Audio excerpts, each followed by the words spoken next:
তুমি শুধু আমার মেয়েটাকে দেখো।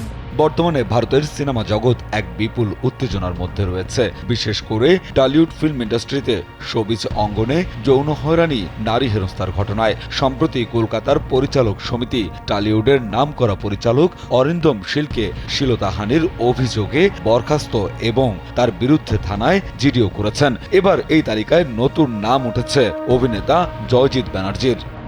নির্লজ্জ না আমি? Please sir, please. পাগল হলে নাকি? ভারতীয় গণমাধ্যমের খবর অনুযায়ী শিখা নামের এক মডেল জয়জিতের বিরুদ্ধে অভিযোগ এনেছে। তিনি কিছু স্ক্রিনশট প্রকাশ করেছেন।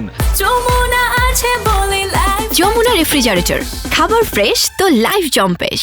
যা থেকে প্রমাণিত হয় ৩ বছর আগে জয়জিৎ এই মডেলের সঙ্গে ফেসবুক মেসেঞ্জারের মাধ্যমে যোগাযোগ করেছিলেন। তার দাবি, অভিনেতা প্রথমে তাকে অভিনয়ের সুযোগ দেওয়ার প্রতিশ্রুতি দেন, তবে পরবর্তীকালে কথোপকথনের ধারা বদলে গিয়ে শারীরিক সম্পর্কের প্রস্তাব দেন। অভিনেতা মডেলকে জানান কিছু পাওয়ার জন্য কম্প্রোমাইজ করতে হবে।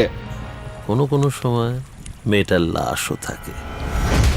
শিখার অভিযোগ, জয়জিৎ তার স্ত্রীকে ডিভোর্স দেওয়ার আশ্বাস দিয়ে তার সঙ্গে একাধিকবার শারীরিক সম্পর্ক স্থাপন করেন। কিছুদিন পর এই শিল্পী বুঝতে পারেন জয়জিৎ মিথ্যা আশ্বাস দিচ্ছেন এবং তার দ্বারা প্রতারিত হচ্ছেন। এরপর ওই মডেল অভিনেতার স্ত্রীর কাছে গিয়ে এসব কথা জানালে জয়জিতের স্ত্রী এতে কোনো গুরুত্ব দেননি এবং জয়জিৎ এমন অনেক সম্পর্কে রয়েছে বলে মন্তব্য করেন।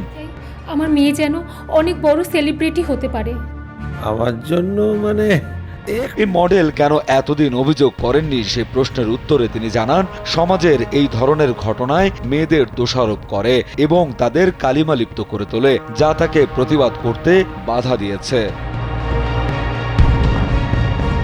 রাজু আহমেদ, কালবেলা।